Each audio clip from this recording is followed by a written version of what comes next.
বাঙালিদের কাছে বর্ষাকাল মানেই তো ইলিশ মাছ, আর ইলিশের নাম শুনলেই দুটো রেসিপি মাথায় আসে, সেটা হচ্ছে ইলিশ ভাপা আর সর্ষে ইলিশ। আর আজকে আমি ইলিশ ভাপার রেসিপিটা শেয়ার করব। তার জন্য প্রথমেই সাদা সর্ষে, কালো সর্ষে আর পোস্ত ভালো করে কাঁচা লঙ্কা দিয়ে বেটে নিয়েছি। তারপর দিয়েছি 2 চামচ টক দই, অল্প একটু হলুদ গুঁড়ো, স্বাদ অনুযায়ী নুন আর বেশ অনেকটা পরিমাণ কাঁচা সর্ষের তেল, যেটা ছাড়া ভাপা একদম অসম্পূর্ণ।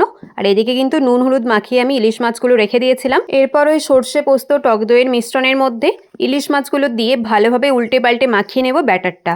এরপর ছড়িয়ে দেবো ওপর থেকে একটু কাঁচা সর্ষের তেল, কয়েকটা চেরা কাঁচা লঙ্কা আর স্বাদ অনুযায়ী নুন। সবশেষে অ্যাড করছি 1 চামচ মতো জল, যাতে গ্রেভিটা একদম শুকনো না হয়ে যায়।